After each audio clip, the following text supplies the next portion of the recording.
బైరెడ్డిని తిట్టనోళ్లకు 10,000 రూపాయలు, selfie video చేసిన వాళ్లకు 20,000 రూపాయలు, ప్రెస్ మీట్ పెట్టినోళ్లకు కార్పొరేట్ సీటు, ఇంటి మీద దాడి చేస్తే స్టోర్ బియ్యం ఇవ్వడం వంటివి చేస్తున్నారని తీవ్ర ఆరోపణలు చేశారు. తనపై అనుచిత వ్యాఖ్యలు, తీవ్ర ఆరోపణలు చేసి పరువుకు భంగం కలిగించడమే కాకుండా ప్రజలను భయపెట్టారని మంత్రి భరత్ పేర్కొన్నారు. మంత్రి ఫిర్యాదు మేరకు బైరెడ్డి సిద్ధార్థరెడ్డిపై కేసు నమోదు చేసిన పోలీసులు దర్యాప్తు చేపట్టారు.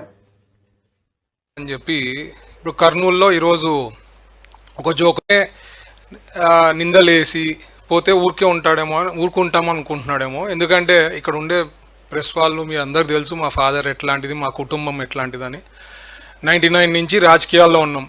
ఏ రోజు కూడా అపోజిషన్ పార్టీ వాళ్ళు ఈవెన్ ఎలక్షన్స్ ముందు కూడా ఎప్పుడూ కూడా కమెంట్ చేయలేదు ఇట్లా మీరు డబ్బులు తిన్నారు, ఒక కంపెనీ నుంచి తిన్నారు, లేకపోతే డబ్బులు కొట్టేసినారు అని ఒక్కలన్నా ఇంతవరకు అపోజిషన్లో ఉండే వాళ్ళు కూడా ఎలక్షన్ల ముందు కూడా ఎవరు చెప్పిన వాళ్ళు లేరని. ఎందుకంటే అది జోక్ తరం ఉంటుంది ఆయన.